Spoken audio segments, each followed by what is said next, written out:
Bueno, con estas pequeñas indicaciones dadas, adelante, doctor. La sala es toda suya. Muchísimas gracias. Buenas noches con cada uno de los presentes. Un gusto poder saludar los doctores a todos ustedes. ¿De acuerdo?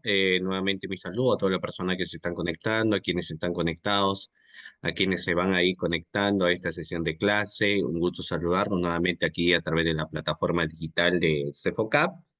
Recuerden que existe dos formas en las cuales ustedes pueden participar. Uno a través de la opción de levantar la mano, es la primera forma en la cual ustedes pueden tener participación, y la otra es a través de lo que viene a ser la opción precisamente de lo que viene a ser la cajetilla de comentarios, ¿no? En la cajetilla de comentarios ustedes pueden formular las preguntas que se encuentran, y gustosamente, como nosotros sabemos, responderemos todo tipo de inquietudes que lógicamente ustedes puedan tener, ¿ya? En esta noche nos han encomendado tocar el tema de las cuestiones de redacción, y es un tema bastante interesante porque el abogado lo que cotidianamente suele hacer en el ámbito del proceso, aparte de las cuestiones de oralización, es también redactar. De hecho, ustedes recordarán que nuestro sistema procesal penal ya data de 20 años atrás. Eso ya lo conocemos, no es un tema novedísimo para nosotros, que tenemos un sistema procesal penal de hace 20 años atrás, y que el nuevo Código Procesal Penal nace precisamente en el Distrito Judicial de Guaura como plan piloto, reitero nuevamente, ya hace 20 años atrás.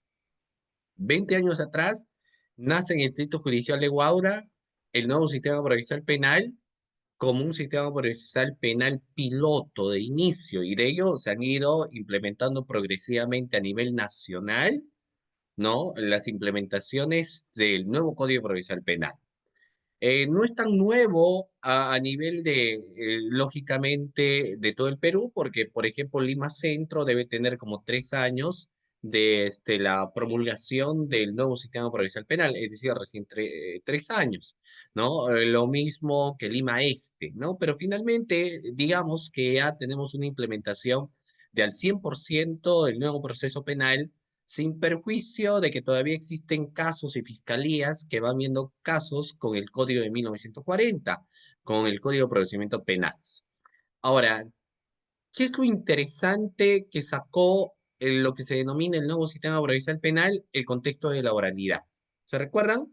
Porque de todos los principios que encontramos en el sistema procesal penal, existe un principio que es considerado el principio emblema, ¿no? Porque hay varios principios en el sistema procesal penal, pero uno de ellos es considerado como el principio emblema del sistema procesal penal. ¿Y de qué principio hablamos, doctores?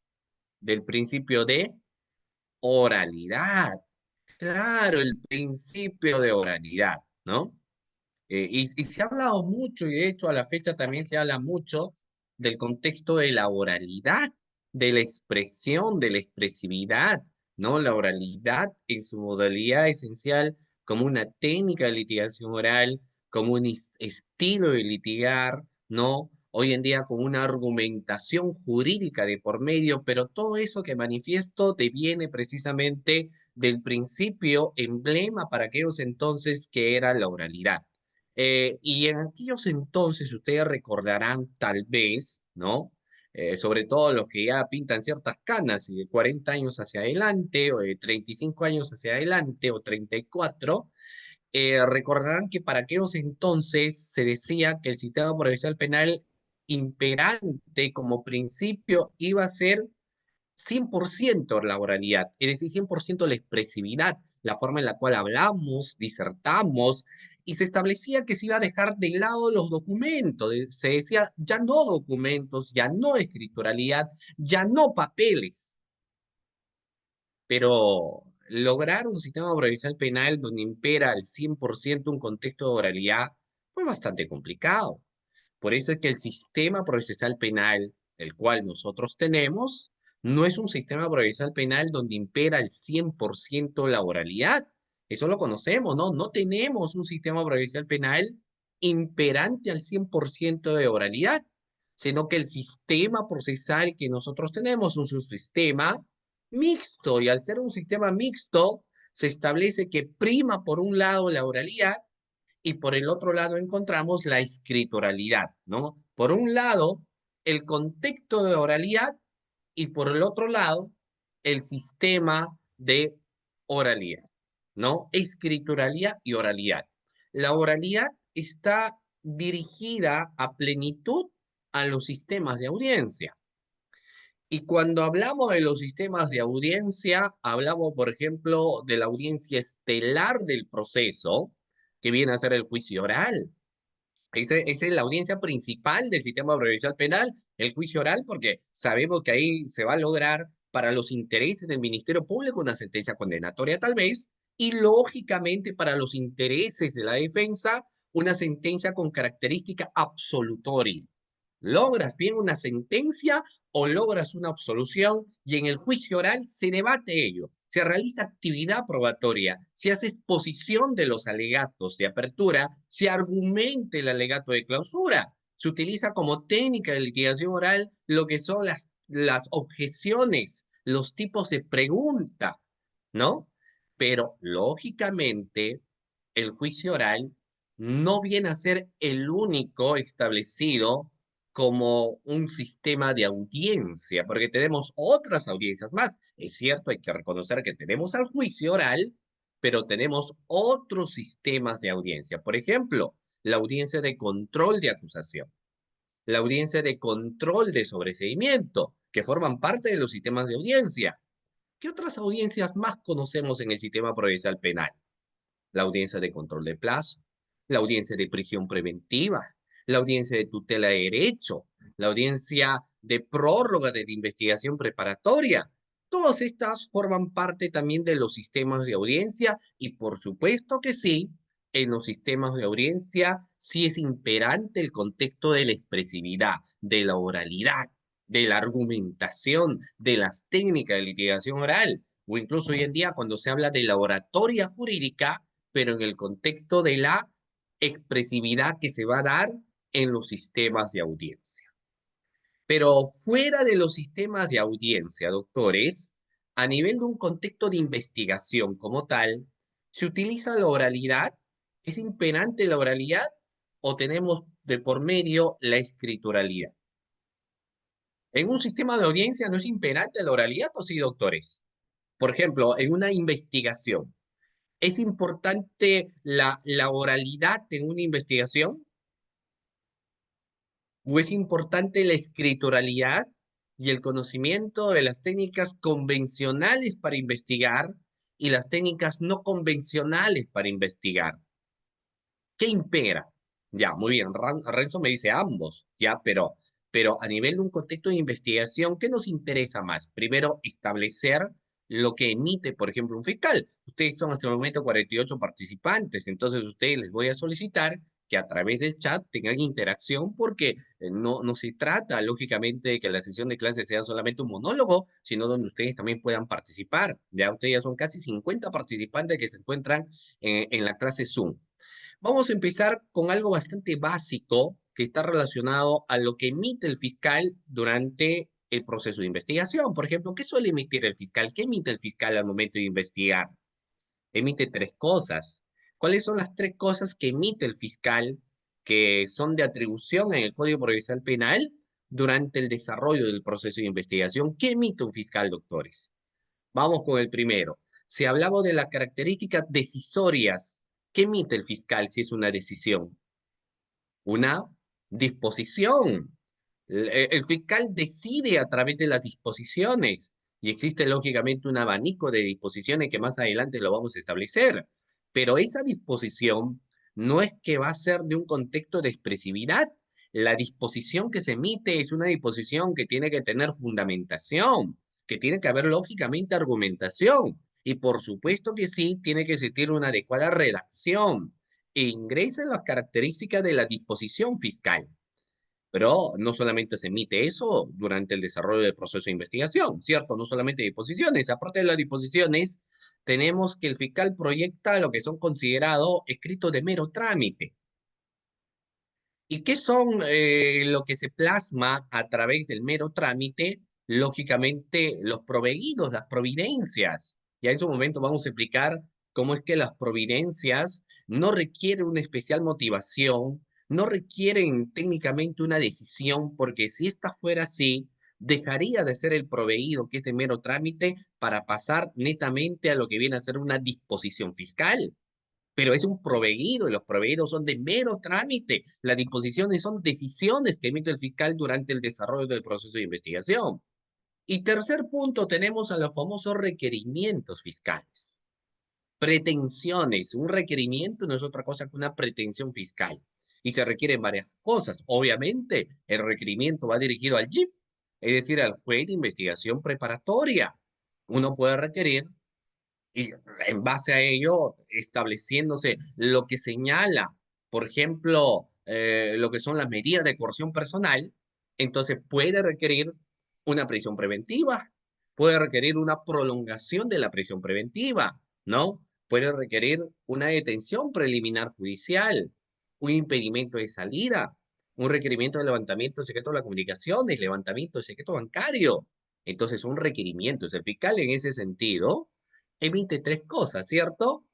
Emite las disposiciones, emite o formula los proveídos y también elabora los requerimientos. Tres cosas emite el fiscal.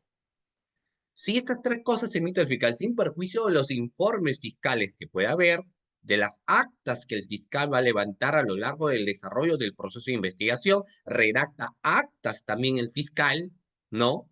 No solamente las tres cosas que inicialmente he señalado, también los oficios, y ahora vayamos pues a la contraparte del fiscal, estamos hablando del abogado defensor. El abogado defensor, durante el desarrollo del proceso de investigación, ¿qué emite? ¿Qué escritos presenta? Y esto va como pregunta para que lógicamente quienes litigan. A ver, doctores, vamos a ver, vamos a ver. eh, ¿Qué es lo que el abogado defensor particular en el desarrollo del proceso presenta? O sea, ¿qué tipo de escritos presenta el abogado defensor particular? Pruebas, no técnicamente son pruebas, sino qué escritos cotidianos presenta, pues, doctores, el abogado defensor particular.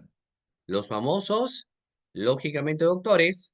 Muy bien, vamos a ver algo bastante interesante que son los escritos de apersonamiento. Presentan los famosos escritos de apersonamiento, o sea, persona el proceso de investigación, ¿o no? Claro. Luego, ¿qué otro escrito, aparte el apersonamiento también? El escrito a través del cual solicita copias simples o copias certificadas.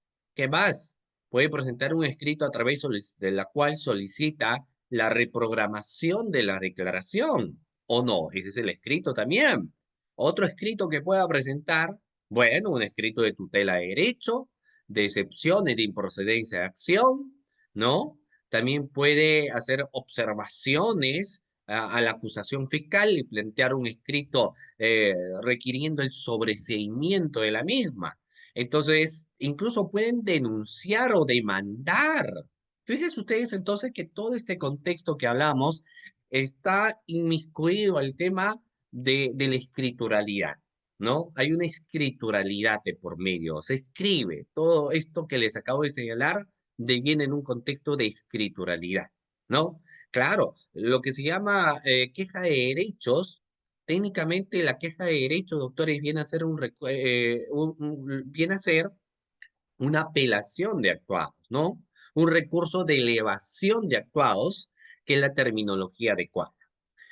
Todo lo que yo les acabo de señalar, absolutamente todos, deviene de un contexto de escrituralidad. Entonces, ¿qué significa? Que nuestro sistema procesal penal no solamente es un sistema procesal penal imperante en el contexto de la oralidad, sino que nuestro sistema procesal penal, al ser mixto el sistema, también impera la escrituralidad de por medio.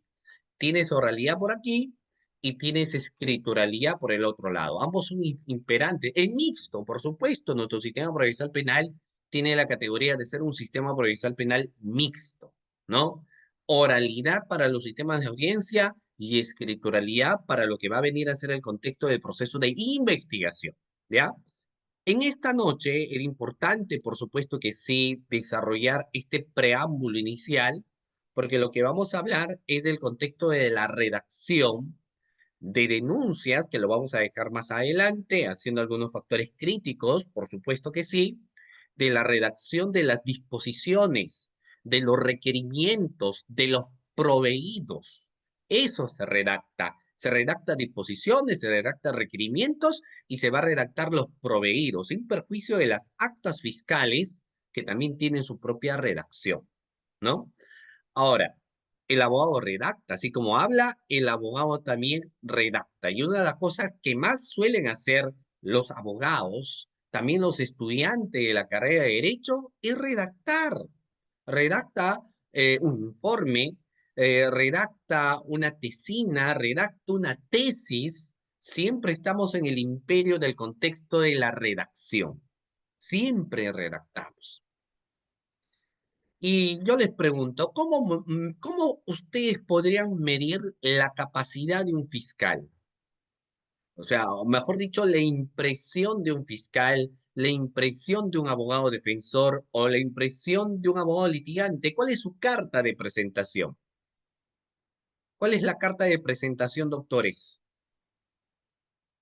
No es la forma en la que están vestidos, no es la forma del traje que tengan, del peinado que tengan. Ahora con esto no digo que no lo hagan, que ustedes, más bien todo lo contrario, deberían preocuparse mucho por los contextos de la apariencia que viene a ser en el marketing, que el abogado debe tener, la forma de vestir, ¿no? El corte de cabello y demás cuestiones que lógicamente son importantes, eso no lo podemos negar, pero lo que estamos hablando es que en un criterio esencial o en una forma importante se va a medir cuando nos encontramos ante un buen abogado, por ejemplo, desde el momento en que éste está redactando. Es decir, su escrito dice mucho del abogado, su escrito dice mucho del estudiante de derecho, ¿no? Incluso la escrituraría está por encima de la expresividad, porque así como la oralidad es un arte, la redacción es un arte. La redacción, doctores, es un arte. Reitero, fíjense con lo que señalo. Así como la expresividad, la forma de hablar es un arte, la redacción, la forma en la cual nosotros vamos a redactar, tenemos que redactar, es un arte también. ¿Y cómo perfecciones ese arte? Con la práctica, con la praxis. Cuando empiezas a redactar y redactar, mejoras. Ya se acaba diciembre.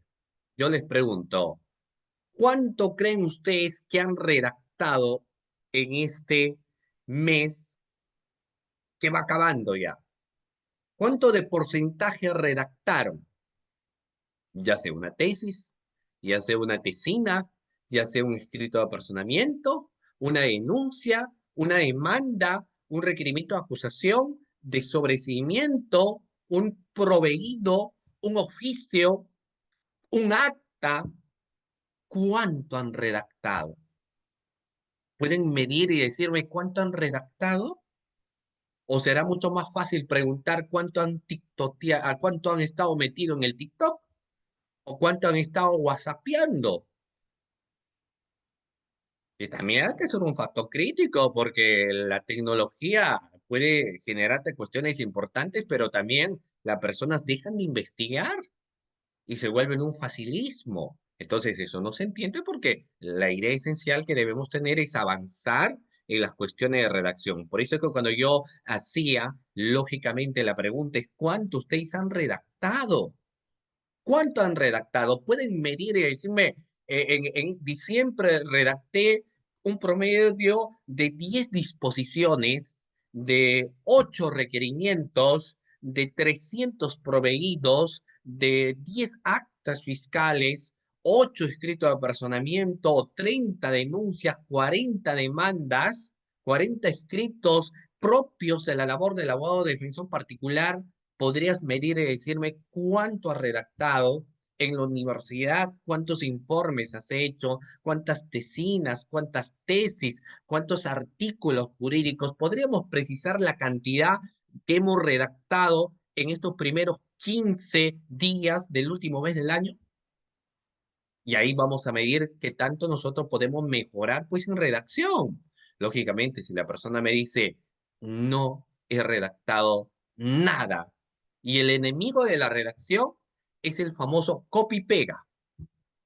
Estoy en contra de lo que es el copy-pegue. Otros dicen, modelito, modelito. Entonces, pero que aquí quieres el modelo para un escrito de apersonamiento, pero el Código Procesal Penal te establece qué debe contener o cómo el abogado se apersona al proceso. Y por una cuestión que se establece de sentido común,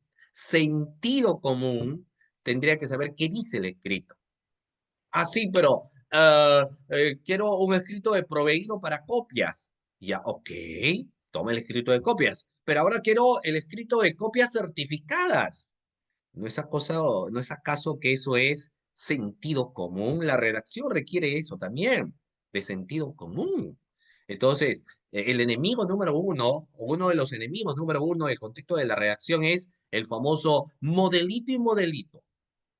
Quiero modelito de este escrito, modelito del archivo, modelito de la formalización, modelito de requerimiento, modelito del escrito de tutela de derecho, de la demanda, la denuncia, y está muy mal el modelo que entregan, está pésimamente redactado, y el otro, como no lee la lectura anterior, lo completa nada más. O sea, hay un problema abismal ahí, que lógicamente hay que hacer algo, ¿no? Porque no nos acostumbramos muchas veces, lamentablemente, a redactar. Y eso es algo que tenemos que hacer porque, lógicamente, el abogado es una persona que redacta, ¿no? ¿Cómo mejoro mi redacción? Vamos a ir paso a paso. No se preocupe, ¿ya? No se preocupe. Siguiente diapositiva. ¿Existen algunas recomendaciones o reglas que se aprende a nivel, por ejemplo, del colegio? Incluso en pregrado tenemos que aprender algunas nociones de la gramática, de la caligrafía desde que estamos en el nido. Y luego los otros conocimientos cuando estamos en primaria y secundaria y vamos viendo que termina siendo esencial la forma en la cual tenemos que redactar y hay que redactar bien, ¿no? Entonces, ¿existen algunas cuestiones principales, inicialmente hablando? Por supuesto que sí, para mejorar en un criterio de una redacción. Y uno de los puntos importantes es entrelazar ideas. ¿Cómo entrelazamos ideas? Tengo una idea, tengo otra idea, puede ser una persona que tiene, no sé si ustedes han visto personas que son muy inteligentes, de por sí el ser humano se entiende que es un ser racional, provenimos del Homo sapiens sapiens, el hombre pensante, el hombre que domina emociones, el hombre que no utiliza palabrotas ni insultos, porque sabe que cuando lo utiliza es porque no tiene un argumento para expresar. Entonces, eh, pero hay personas que son muy inteligentes porque tienen el conocimiento, tienen las ideas, ahí lo encuentran plasmada, pero dicen que cuando redacto no sé por dónde empezar. O sea, no sé cómo, cuáles son las primeras palabras que yo tendría que poner. Me pierdo en ese momento y eso es una realidad, ¿no? Hay personas que se pierden al momento de redactar o personas que ya empezaron con una idea bastante interesante y para empezar con la otra idea no saben cómo hilvanar. O sea, no saben cómo hilvanar esta idea esencial que tengo aquí con la otra idea que se encuentra acá. Entonces, ¿qué está pasando en esas situaciones? Ah, mira, para que nosotros podamos entrelazar ideas, párrafos con otros párrafos, debemos conocer los conectores lógicos. Y no solo conocerlos, sino también tenemos que dominar los conectores lógicos. Sabemos qué son los conectores lógicos. Existen clases de conectores lógicos, existe la función que estos tienen y luego, por supuesto que sí, la tipología de conectores. O sea, todo ese cúmulo tenemos que encontrar clase, función y la tipología de conectores. Todo es una fusión, todo es un solo, ¿ya? Pero vamos a evaluarnos, pues porque es muy complicado hacer un taller de redacción teórico. El taller de redacción siempre es práctico, ¿ya? Un 80% del aprendizaje en la cuestión de la redacción tiene que ser práctica. Y el otro porcentaje, lógicamente, algunas decisiones interesantes de los aspectos teóricos que desde luego que sí debemos tener en cuenta. Vamos a evaluarnos en esta noche, estimados participantes, todos sin excepción, ¿de acuerdo? Nos vamos a evaluar, ¿ya? Vamos a tener nuestra primera evaluación de esta noche. La evaluación consiste en la siguiente. Fíjense ustedes, a veces cuando uno lee un texto, cualquiera sea este texto, empezamos a leerlo, entonces decimos que ese texto o este es un informe que tiene un promedio de 10 hojas, tiene 15 hojas, tal vez tiene 20 hojas. Aquí tengo mi informe, aquí tengo mi texto y claro, algunos están agrupados, párrafo por aquí, párrafo por acá, párrafo por este otro lado. Y cuando encontramos la conexividad de la misma, encontramos a sí mismo.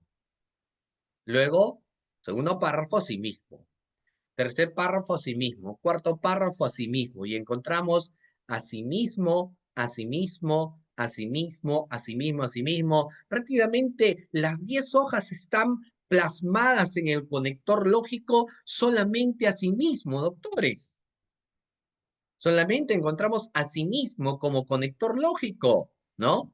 Entonces, y al final, pues finalmente o en conclusión. Entonces ahí tendríamos que autoevaluarnos.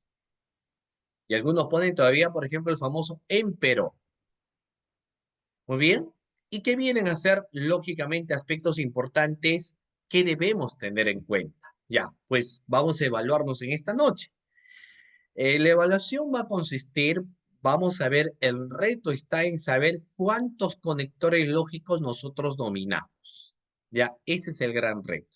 Hay que saber la cantidad de conectores lógicos que conocemos, la cantidad de conectores lógicos existentes, ¿de acuerdo? Entonces, a continuación les voy a dar un minuto aproximadamente para que ustedes en el chat, los cerca de 60 participantes que se encuentran aquí en la clase Zoom y los demás que nos están viendo también a través de la plataforma digital de Cefocap, me señalen todos los conectores lógicos, me redacten todos los conectores lógicos que conozcan, estimados participantes. Redactemos ahí, en el chat, todos los conectores lógicos que conozcas, todos. Tu objetivo mínimo tendría que llegar a ser 7 conectores lógicos. Esa es la primera evaluación, ¿ya? Entonces vamos, doctores. En el chat mencionen todos los conectores lógicos que ustedes conozcan, escuchan, utilizan, todos los conectores lógicos que ustedes conozcan, doctores. En el chat vamos. Todos los conectores lógicos que conozcan en el chat, plasmen ahí. Todos, todo. Es una autoevaluación, ¿ya? A ver. Vamos, mencionen todos los conectores lógicos que conozcan, doctores. Todos. Tu objetivo tendría que ser llegar a 10 conectores lógicos, ¿ya? Ahora, no hagan trampa, porque algunos, no te vayas a ir a buscar en Google Chrome conectores lógicos y hacer el copy-pegue, y obviamente te va a salir un abanico de conectores lógicos. La idea es, en base a lo que tú conozcas, me plasmes los conectores lógicos que tú conozcas. Es que este es como una especie de una sopa de letra, por supuesto que sí, porque cuando alguien empieza a hablar es porque tiene más palabras que puede utilizar o que ha escuchado. Entonces expresa y uno dice, pero utiliza una variabilidad de palabras porque lógicamente seguramente le gusta leer bastante. Entonces plasmemos en el chat, ¿no? En la cajetilla de comentarios, todos los conectores lógicos que conozcas. Tu objetivo tendría que llegar a ser 7. A ver, voy a decir quiénes están participando. Juan Daniel me empieza a señalar, lógicamente, los conectores lógicos. Me abordó más de 7 conectores lógicos. Juliana puso al respecto, José por otro lado, Edison Flores, bueno, puso jajaja. Entiendo, ergo, muy bien, ergo, bueno.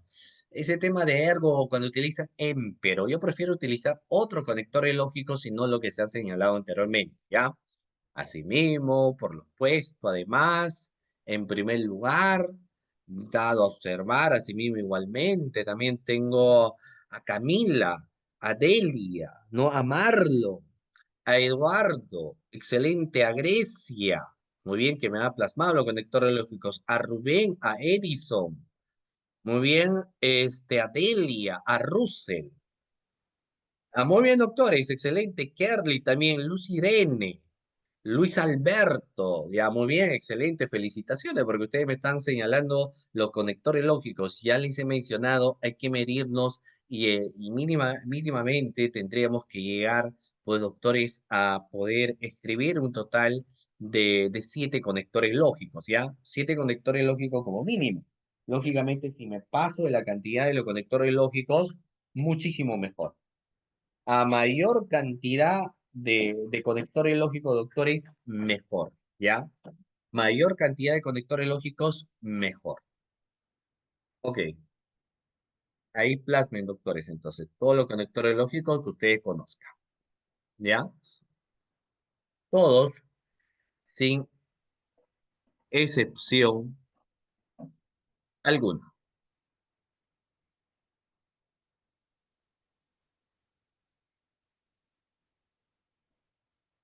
Ujú. Claro, es una autoevaluación.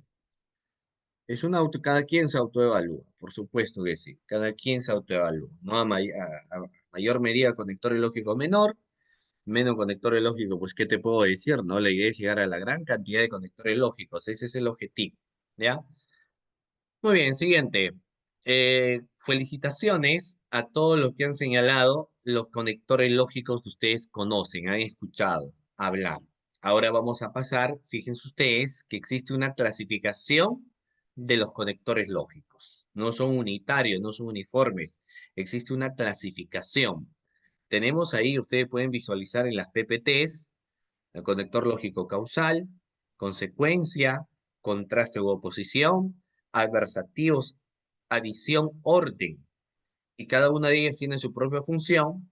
Y en el otro lado empezamos a hablar de la tipología de los conectores lógicos. Ahí tenemos, ¿no? Por ejemplo, solo por mencionar algunos. Tenemos el tipo de conector lógico denominado causal.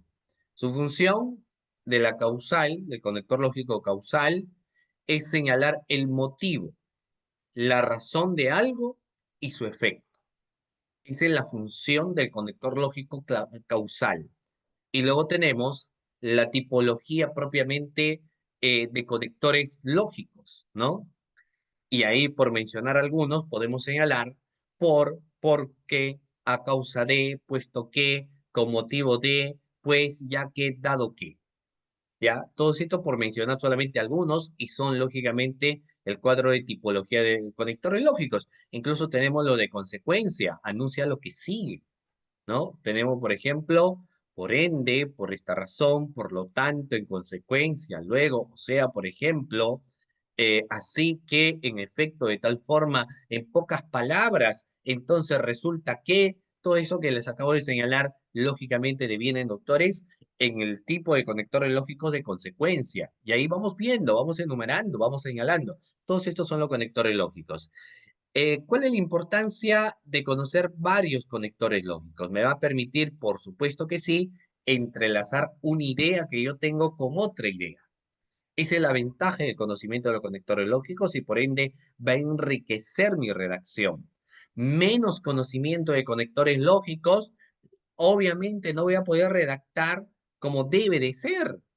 Voy a poner cualquier cosa sin separar de párrafos, por ejemplo, entonces va a haber un problema porque al momento de redactar, nosotros tenemos que valernos que las cuestiones de redacción están relacionadas también, doctores, en cómo se van utilizando lo que son los conectores lógicos, ¿ya?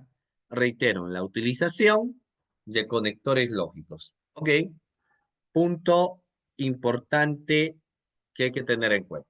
¿Listo? Muy bien. Aparte de los conectores lógicos, hay que tener en cuenta, doctores, cómo usar la tilde. Yo lo que le voy a preguntar a continuación es, ¿qué diferencia podemos encontrar entre el uso de la tilde como tal y el acento? ¿Quién de ustedes, estimado participante, me señala qué diferencia encontramos entre el uso de la tilde y el acento? Porque para empezar hemos dicho que no son iguales, que hay diferencia, pero hay que explicar, pues, ¿no? En qué consiste fundamentalmente esa diferencia de lo que es la tilde de lo que viene a ser el acento. A ver, ¿quién establece en esta noche, doctores, el marco diferenciador de lo que es la tilde del acento? Porque hay diferencia, por supuesto que sí. ¿Cuáles son las diferencias que podemos encontrar? Diferencias sustanciales, por supuesto que sí, entre lo que es la tilde y el acento. ¿Cuál lleva la famosa rayita oblicua? ¿Y cuál siempre la palabra tiene la mayor fuerza de voz, doctores? Pregunta básica, si queremos saber redactar. ¿Cuál lleva la rayita oblicua y cuál lleva la mayor fuerza de voz? A ver, vamos a leer aquí, ¿ya? Por ejemplo, ok, muy bien, tilde, símbolo gráfico, muy bien, Valeria, Saavedra, acento, fuerza de voz, excelente, Valeria, muy bien. Luz Irene, acento llevan todas las palabras y tilde es una rayita oblicua, ¿ya? Pero que también denota obviamente lo que viene a ser la mayor fuerza de voz. La tilde es la rayita oblicua, ¿no? Es la grafía, si lo quieres llamar. Y Luz Irene dice, no todas las palabras llevan tilde, pero sí todas las palabras llevan acento, ¿no? Edwin me dice, el acento es pronunciación, tilde, pronunciar con intensidad. Claro, lo que pasa es que ahí vamos a ver, como ustedes pueden visualizar en esta PPT que yo les estoy mostrando en estos momentos, es que existen unas reglas, ¿no? Gramaticales básicos para poder dentro de ello establecer qué palabras llevan tilde y cuáles no. Por ejemplo, nos señalan si las palabras son agudas, ¿no? ¿Cuándo llevan tilde las palabras agudas? ¿Cuándo lleva tilde una palabra aguda? Cuando termina en N y S y en vocal. ¿Se recuerdan ustedes eso? Por supuesto que sí. Cuando las palabras agudas llevaban tilde, cuando terminan en N y S y en vocal. Pasemos ahora a las palabras llanas. Cuando las palabras llanas llevaban tilde. A ver, ¿cuándo las palabras llanas llevan tilde, doctores? Si se recuerdan. ¿Ideas? ¿Se recuerdan o no se recuerdan? A ver, las llanas cuando no terminan ni en N, ni en S, ni en vocal llevaban tilde. Las palabras llanas. Y cuando llevan tilde las palabras esdrújulas y sobreesdrújulas, ¿qué te dice la regla gramatical, doctores, de las palabras esdrújulas y sobreesdrújulas? Que estas siempre llevan tilde. Entonces son reglas que yo tengo que conocer, desde luego que sí, para poder redactar. Si no, ¿cómo yo redacto? Pues, o sea, mi redacción va a ser cualquier cosa, pero menos una adecuada redacción. Entonces, vamos a recordar que esto, lógicamente, nosotros ya debemos conocer. Las palabras llevan tilde en el caso de las agudas, cuando terminan en N, S y en vocal. Las llanas, cuando no terminan ni en N, ni en S, ni en vocal. Y las esdrújulas y sobreesdrújulas, doctores, siempre, pero siempre van a llevar tilde. Otro aspecto importante es establecer la existencia del punto. A veces cuando uno redacta solamente pone punto final, pero tenemos el punto aparte. De hecho, se recomienda en redacciones de grandes textos que agrupemos los párrafos, separemos los párrafos, que tenemos que señalar ideas y estas van a tener que ser separadas a través del punto aparte. Entonces, lo ideal es que un párrafo tenga precisamente esas separaciones de puntos aparte.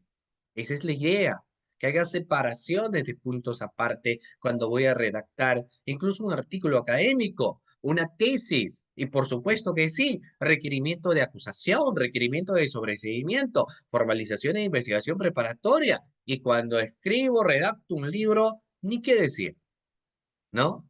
Entonces, vamos a ver los párrafos que tienen que estar no solamente entrelazados con los conectores que hace un momento hemos establecido, sino que tienen que tener pues, separaciones y estas van a ser a través de la existencia de lo que viene a ser el punto, ¿no? Tenemos el famoso punto aparte, el punto seguido, el punto final, pero eco que también tienes el punto y coma. Todo eso tiene que tener tu redacción, ¿o no? Claro, todo eso tiene que plasmar en tu redacción, lo que les acabo de señalar. ¿Existen algunas reglas iniciales sobre qué es lo que tiene o no tiene que llevar, por ejemplo, el famoso punto?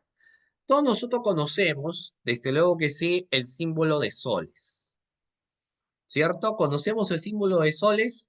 Por supuesto que sí. ¿Conocemos el símbolo de dólar? Sí.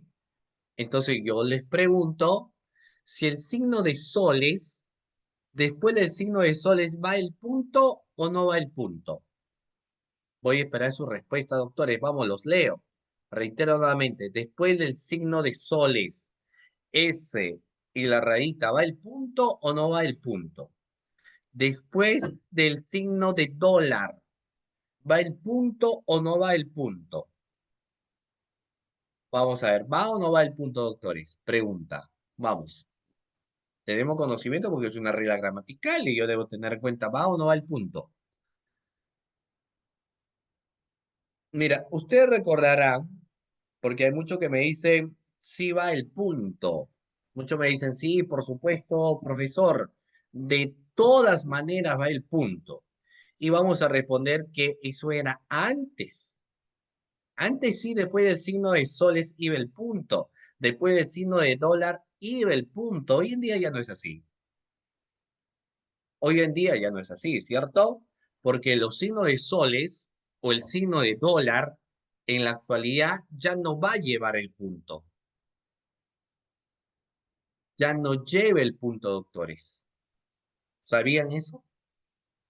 ¿Sabían que después del signo de soles ya no va el punto? ¿Que después del signo de dólar ya no va el punto? Entonces, si alguien te ve redactando de esa manera, va a decir, este no se va actualizando en las cuestiones, por supuesto que sí, de una adecuada redacción, ¿no? Bueno, y hay que tenerlo en cuenta, hay que analizarlo, hay que ver y hay que plasmar. Bueno, siguiente, el uso de la coma. También es importante el uso de la coma, doctores. ¿Ya? El uso de la coma. Entonces, en el uso de la coma, hay que saber diferenciar las comas tradicionales que uno puede poner del famoso punto y coma, por ejemplo, que es diferente. Y nosotros tenemos que tener conocimiento de ello. Cuando planteamos una coma, cuando planteamos un punto y coma, al momento de una redacción. ¿Ya? Muy bien.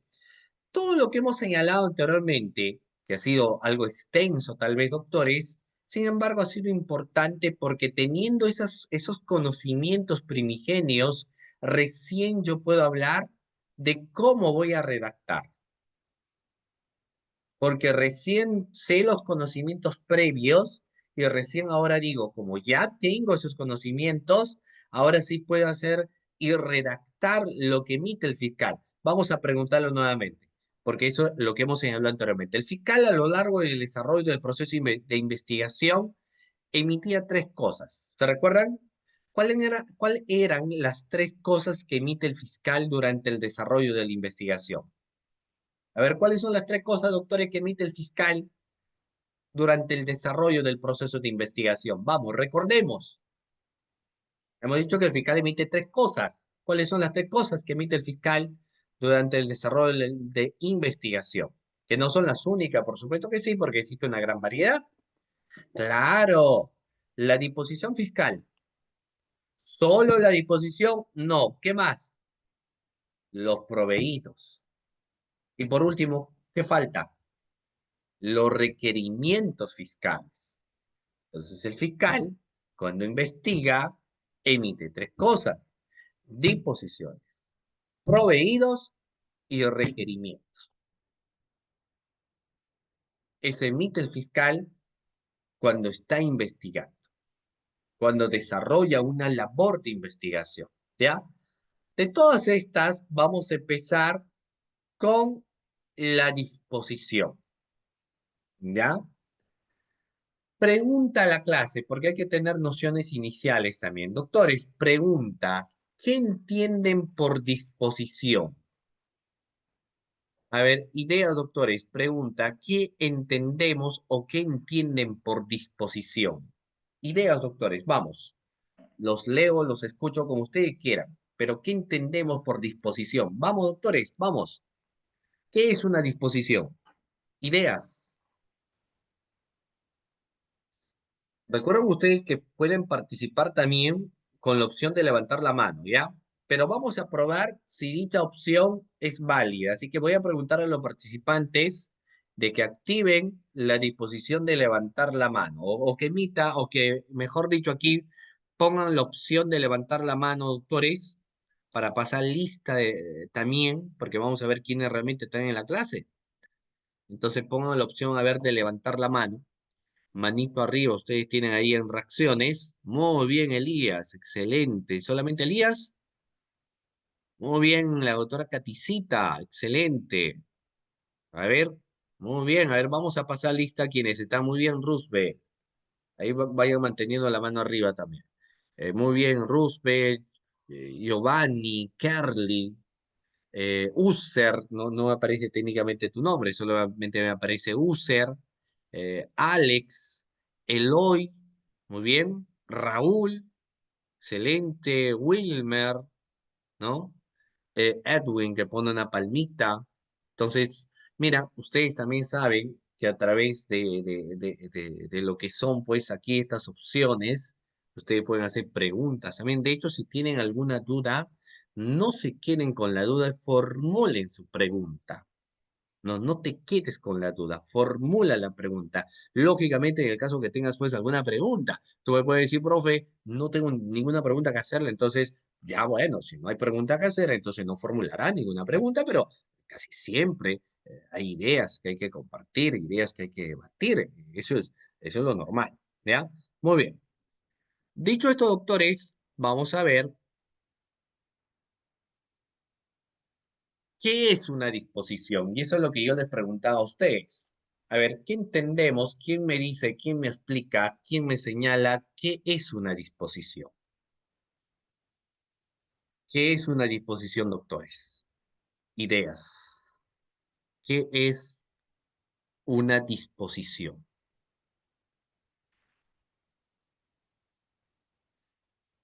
¿Qué es una disposición? ¿Tenemos alguna idea sobre lo que es una disposición? ¿Ideas, doctores, sobre lo que es una disposición?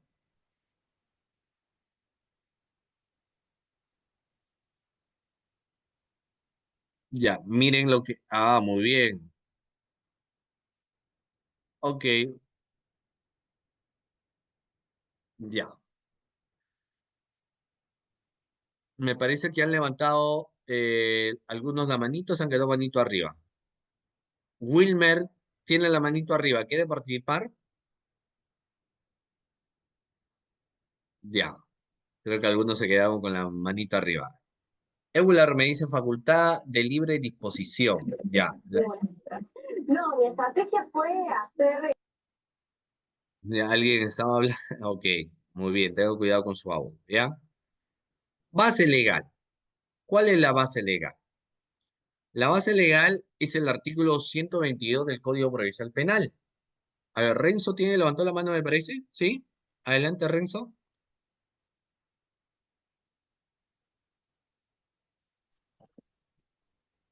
Muy buenas noches, doctor Emerson Chávez Panduro. Buenas noches, participantes. Doctor, sí, respecto a la disposición, es cuando el Ministerio Público ya tiene dentro de los elementos de convicción, puede concretizar una sospecha reveladora y por ende da la disposición de formalización de la investigación preparatoria, toda vez que se le comunique, se le corra traslado al imputado, doctor. Ya, muy bien. Ok. ¿Qué más será? Así como lo ha señalado Rubén, ¿qué otra idea más tienen respecto a lo que es una disposición? Muy bien lo que dijo el doctor. A Rubín, ¿no? ¿Qué más es una disposición? A ver, Raúl. Adelante, Raúl, lo escucho. Doctor, en mi entender sería una resolución emitida por la Fiscalía. Una resolución emitida por la Fiscalía, correcto, muy bien. ¿Alguien más? Doctores, vamos, lluvia de ideas. ¿Qué más podemos plasmar sobre una disposición? Porque yo primero tendría que conocer qué es una disposición para que recién en base a ese conocimiento yo empiece a redactar. Si yo no conozco qué es una disposición, ¿cómo redacto? ¿De qué manera redacto? A ver, miren, tengo a Edwin, excelente Edwin, lo escucho, adelante. A ver si puede encender su micrófono tal vez. Doctor, buenas noches. Buenas noches, ¿cómo está? Disposición es algo que va con efecto a un determinado fin, Ujú. sea en una resolución, en la parte resolutiva, donde dispone un fin. Dispone un fin. Ya, muy bien. Eloy dice, son documentos propios de la actividad fiscal. John dice, el fiscal puede disponer de medidas de coerción contra el imputado, presión preventiva. Por ahí me dice, es un documento en el cual el MP dispone para iniciar la investigación del delito. No, acá me dice documento que se redacta para la investigación. Ya. Bueno, tenemos nociones o tenemos ideas en todo caso de lo que va a venir a hacer en este caso, doctor, es una disposición, pero hay que nada, hay que señalar otros matices, por supuesto, de lo que viene a ser una disposición fiscal también. Acá, por ejemplo, Juan dice, es un mandato establecido en una norma jurídica, mandato establecido en una norma jurídica que retiene las instrucciones, reglas o directivas que deben seguir los ciudadanos. Ah, excelente, muy bien. Pero hay que ver, ¿no? Porque ¿qué es una disposición? Para empezar, la disposición no es una resolución, ¿ya? Una disposición no es una resolución. El término de resolución es para el Poder Judicial. En el Ministerio Público lo llaman disposición. A Rubén, a ver, pero Rubén, lo que pasa es que Rubén tenga la opción de levantar la mano, ¿ya? Rubén dice, no sé si puedes, la opción de levantar la mano, Rubén, para que en base a ello sí se te pueda activar el audio. ¿Sí? Para quienes quieren participar a través del audio también, ¿sí? Muy bien. Entonces, fíjense ustedes, ¿no? Que estamos señalando entonces que las disposiciones no son igual, lógicamente, a una resolución, porque la resolución nace para el Poder Judicial. Ahí vemos las resoluciones judiciales. En el Ministerio Público le llaman la disposición a un documento que por supuesto que sí trabaja, elabora motivo en fiscal a través del cual se va a tomar una decisión. Por eso es que cuando hablamos de disposiciones, las disposiciones no son otra cosa que decisiones que emite el fiscal durante el desarrollo del proceso de investigación. Una disposición es una decisión fiscal plasmada a través de los diferentes actos de investigación que el fiscal va a acuñar también. Por eso es que le llaman disposición. Disposición igual a decisión fiscal. Eso no nos podemos olvidar, ¿no? Debemos tener siempre presente. Vamos a plasmar acá lo siguiente, doctores. Proyectamos acá la PPT. El artículo 122 del Código Procesal Penal, artículo 122 del Código Procesal Penal, nos establece lo siguiente, ojito con esto. El Ministerio Público, en el ámbito de su intervención en el proceso, porque usted dice el Ministerio Público, eh, a propósito de las cuestiones de discusiones, muchas veces en estos factores de modificatorias que también se suele dar, pero el Ministerio Público, el fiscal, sigue siendo el titular del ejercicio de la acción penal, eso no ha tenido variación. El fiscal sigue conduciendo la investigación desde el inicio, ya no, porque la conducción, o mejor dicho, los efectivos policiales van a ser quienes actualmente dirijan las diligencias preliminares, pero la modificatoria establece que éstas se van a dar a través de la conducción jurídica del fiscal, lo establece. Y eso nosotros lo vamos entendiendo. No hay mucho que decir en ese punto. Y el artículo 122 del Código Procesal Penal te dice que el Ministerio Público en el ámbito de su intervención en el proceso dicta, y dicta tres cosas, lo volvemos a repetir. Disposiciones, providencias, eso es lo que dicta, y formula los requerimientos. Y aquí ingresa la tipología de disposiciones a propósito de las denuncias o demandas que cotidianamente la persona suelen presentar no solamente al Ministerio Público, sino también al Poder Judicial. Entonces, tenemos las disposiciones que se dictan para decidir qué va a decidir el fiscal. Vamos a empezar por cuestiones básicas. ¿Cómo ingresa una denuncia al Ministerio Público? ¿O de dónde nace la denuncia que posteriormente ingresa al Ministerio Público? Vamos a ver. Miren, ahora vamos a ver. Fíjense, existen las famosas denuncias que ingresan a través de mesa de parte, pero tenemos las denuncias verbales que se dan a través de la semana de turno fiscal, ¿no? O sea, no solamente son denuncias, fíjense ustedes, que se suelen dar bajo esa naturaleza, pues, de lo que digamos, suelen plasmarse aquí en un factor de decisiones, sino que estas tienen lógicamente variabilidad. No subrayen la pizarra, por favor. Tengan mucho cuidado con no subrayar la pizarra. Ok,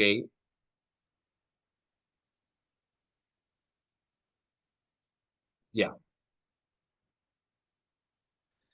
Entonces nos establece que el Ministerio Público en el ámbito de su intervención en el proceso dictaba disposiciones, providencias y formula lo que son los famosos requerimientos. Adherido a ello establecemos que las disposiciones son decisiones que emite el fiscal. Diariamente al Ministerio Público llega una cantidad de denuncias. Eso no tiene fin. Y en los últimos trimestres, y eso seguramente le pasa a muchas fiscalías, al parecer va aumentando el cúmulo de denuncias que llegan, ¿no? Hay una gran cantidad de denuncias que llegan precisamente en varias ocasiones al final ya del año, pero es propio de la delincuencia, de una sociedad plagada de muchas inseguridades, de desconfianza política, de inseguridad ciudadana, de falta de creencia en el poder legislativo, ejecutivo y judicial. Y incluso los ministerios, por supuesto que sí. Entonces, cuando uno plantea una denuncia, ahí tiene la denuncia, el fiscal va a emitir una disposición, va a tener que tomar una decisión, y acá partamos de algunos conocimientos básicos en el imperio del Código Procesal Penal. Pregunta inicial. ¿Qué necesita el fiscal para iniciar una investigación? Y no me vayas a decir la denuncia porque yo sí sé que necesito una denuncia. Pero técnicamente, ¿qué requiere? ¿Qué necesita el fiscal para iniciar con la investigación, doctores? ¿Qué factor? Muy bien. ¿Qué necesita el fiscal para que diga yo inicio? Ya, claro, la noticia criminal, ya, pero digamos ya, la denuncia, sea por denuncia escrita, denuncia verbal, noticia de denuncia periodística, no importa esto. La pregunta es, cuando ya el fiscal tiene la denuncia, ¿qué estándar, sea de sospecha, ¿no? Necesita el fiscal o qué necesita el fiscal primigeniamente para que diga, en este caso yo voy a dar inicio, voy a decidir aperturar con la investigación? ¿Qué necesita el fiscal? No, no necesita de acto de investigación todavía. ¿Qué necesita el fiscal? Tampoco necesitas elementos de convicción. Mucho cuidado, porque no es que yo te voy a presentar la denuncia y te digo, toma la denuncia y el fiscal va a decir, a ver, yo para aperturar la investigación necesito, ¿dónde están los elementos? ¿Dónde está la declaración indagatoria? ¿Dónde se encuentra la declaración testimonial? ¿Dónde se encuentran las documentales? Dentro de las documentales, la cámara de videovigilancia. ¿No requiere eso o sí requiere eso para iniciar la investigación? No, no requiere eso, ¿cierto? Entonces, ¿qué se necesita? Ustedes ya lo han señalado. Indicios, o lo que el Código Procesal Penal establece, los indicios, la duda razonable. de la presunta comisión de un hecho delictuoso, ¿o no? Con el indicio o duda razonable de la presunta comisión del delito suficiente para que el fiscal decida aperturar la investigación, iniciar con la investigación, ¿no? Es una decisión fiscal. Por eso decíamos que las disposiciones son decisiones que emite el fiscal durante el desarrollo del proceso de investigación. Eso lo hablábamos. Ahora, el marco, y esto hay que conocerlo también en cuestiones teóricas que resultan siendo importantes. Mire, cuando ya inicias la investigación, esta tiene vida propia. Se aperturó la investigación, esta tiene vida propia. ¿Correcto? Nuestro sistema procesal penal, pues no es el código de 1940 que no tenía fin, donde el abogado defensor particular no podía plantear un control de plazo. Se entiende que estamos en el nuevo sistema procesal penal, entre comillas, por supuesto que sí, y este sistema procesal penal inicial nos habla que el proceso es de estricto cumplimiento, existen plazos perentorios de estricto cumplimiento, en la cual uno tiene que regirse en esos plazos. Y esto va a depender del tipo de investigación, y ahí ingresa pues el interrogante, doctores. ¿Qué plazos tiene un proceso? ¿Cuáles son los plazos procesales, doctores? Pregunta, vamos. Sé que ustedes lo dominan al revés del derecho, pero a pesar de eso me atrevo a preguntarles, ¿no? ¿Cuáles son los plazos procesales, doctores? En el chat rápido, porque esto lo debemos saber como 1+1 a estas alturas del partido. Pero ¿qué plazos tiene nuestro sistema procesal penal? Depende, lógicamente, del tipo de investigación, por supuesto que sí. A ver, el plazo en una investigación denominada simple, ¿cuánto viene a ser? En un caso denominado simple. Muy bien, José. A ver, ¿cuánto de doctores? En un caso simple tenemos casos simples, los casos, al caso, ese es el caso sencillo que tú observas. Ese es el caso simple. Y en un caso simple, o caso sencillo, si tú lo quieres denominar de esa manera, ¿cuánto es el marco de tiempo que se necesita en un caso simple? 60 días. El Código Procesal Penal establece 60 días, esto lo conocemos, ¿no? Y si 60 días iniciales, luego podemos tener 60 días más, un total de 120 días, porque hay que hacer la sumatoria, por supuesto que sí, 120 días para investigar un caso denominado simple, un caso denominado sencillo. Pero luego tenemos la complejidad del caso. Ya lo complejo se entiende que tiene cierta dificultad. Por eso es que se menciona caso complejo. Y aquí ingresa la otra interrogante. ¿Cuánto es el marco de temporalidad, el marco de tiempo, doctores, en un caso denominado complejo? Vayamos con eso.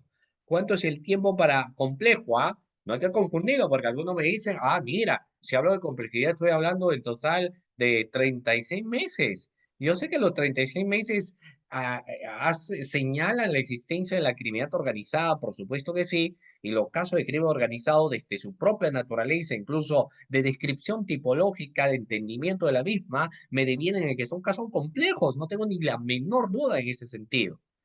Pero eso es el caso de criminalidad organizada, que es hasta 36 meses para desarrollar una labor de investigación. Pero nos estamos olvidando del otro caso que solamente es complejo en esencia, pero nada tiene que ver en los factores de criminalidad organizada, ¿no? Solamente se habla de caso complejo.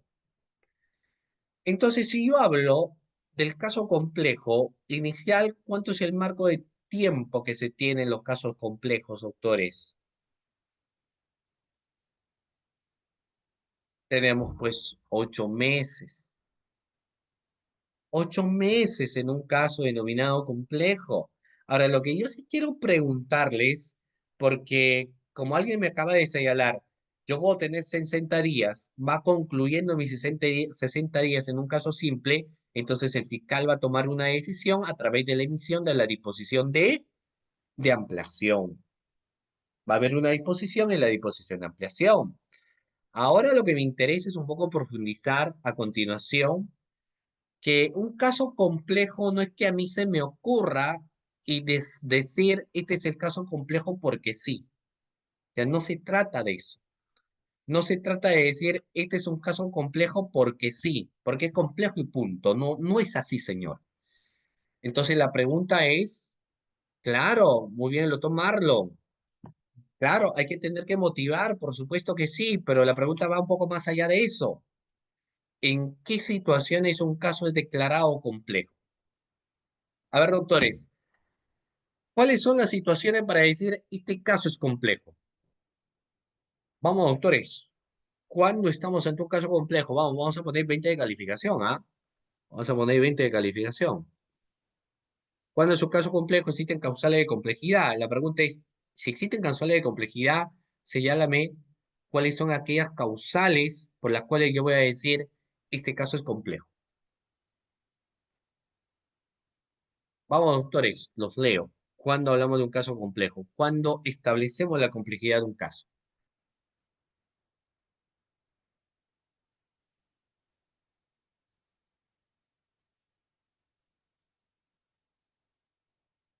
A ver, muy bien, claro. Ustedes lo están, ya hemos dicho que son 8 meses y ustedes lo están plasmando muy bien en las categorías, sobre todo el marco de la complejidad de un caso.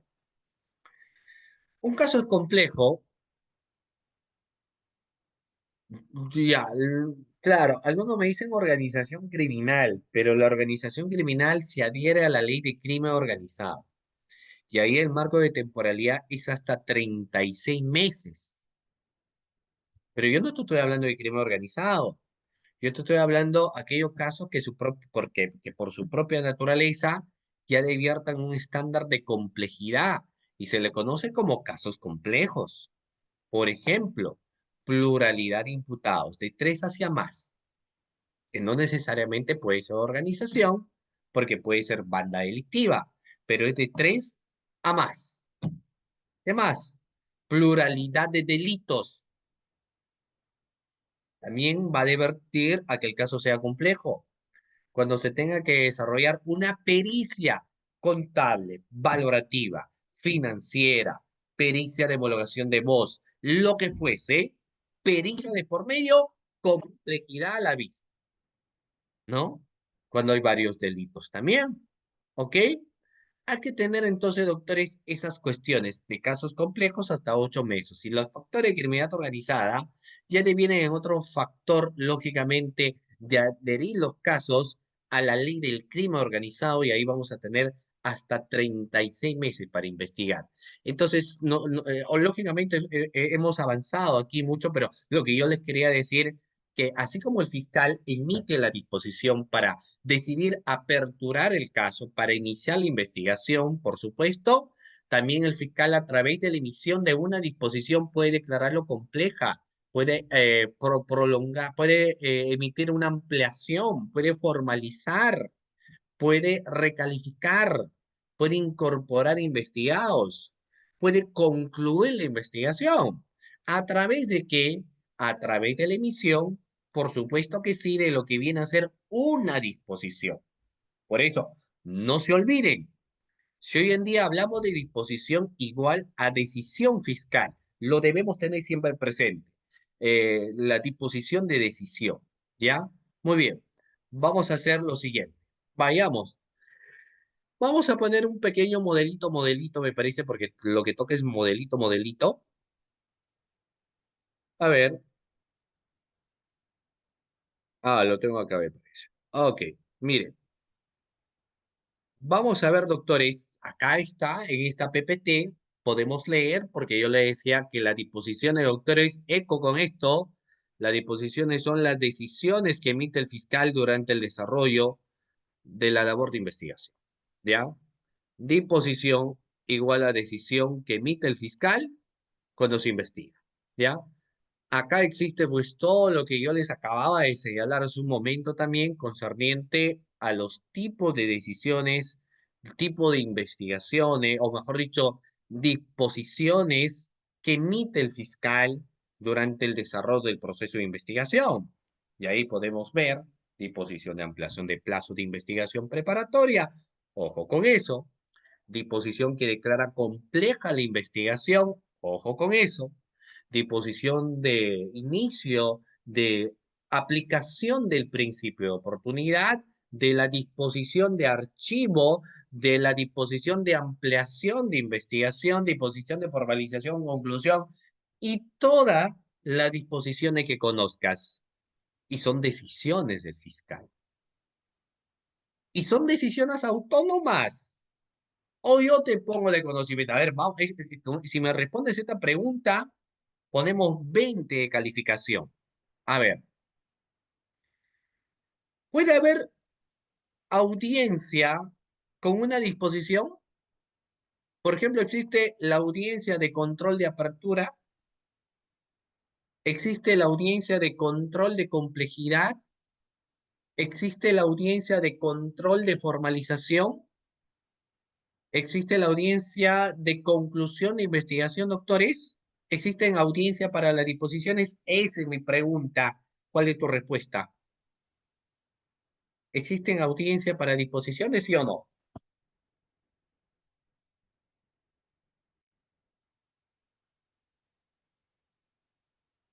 No, pues no existe, pues claro. ¿Dónde existe? Si se me dice que existe, ya me pongo a llorar porque ¿cómo va a existir? Pues, ¿no? Es una regla procesal. Claro, 20, ahí tienen 20 a 20 a propósito que todavía algunas universidades están, sobre todo las estatales, siguen con las clases. Entonces, las disposiciones, doctores, que como les acabo de señalar, no son otra cosa que las decisiones que emite el fiscal durante el desarrollo del proceso de investigación, pero estamos hablando de que, por ejemplo, son autónomas y no existe audiencia que nazca a través de una disposición. ¿Ya? Bueno, vamos acá. Vamos a continuación presentarles a ustedes, estimados participantes, algunas pautas iniciales para la elaboración de la disposición de apertura. Pautas iniciales para la emisión de la disposición de apertura. A propósito, doctores, que hemos establecido que para la disposición de apertura, ¿no? Se necesita indicios o duda razonable. Acá tenemos algunos contextos. Doctores, para quienes, vamos a ver acá, desean la PPT, les estoy dejando mi número de WhatsApp, que es el 997-588013. Reitero nuevamente, es el 997-588013.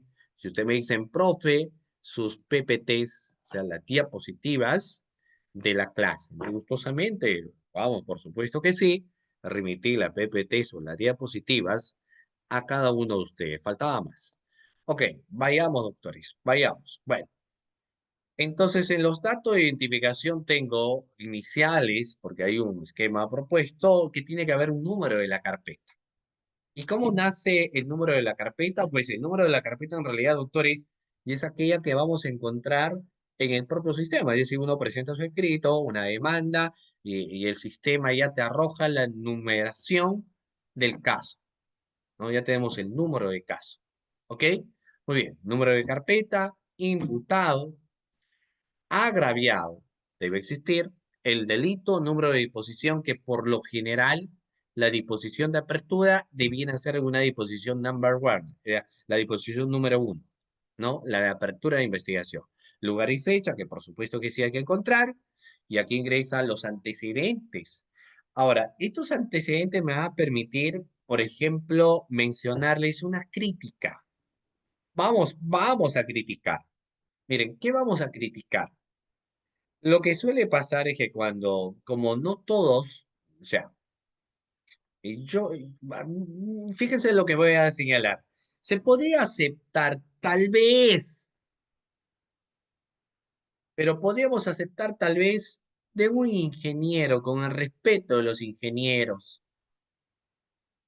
Tal vez podríamos aceptar, doctores, algo bastante interesante, lo que dicen, ¿no? Eh, los médicos, los odontólogos, los arquitectos que ellos presentan una denuncia, tal vez puedo creer que está muy mal su redacción.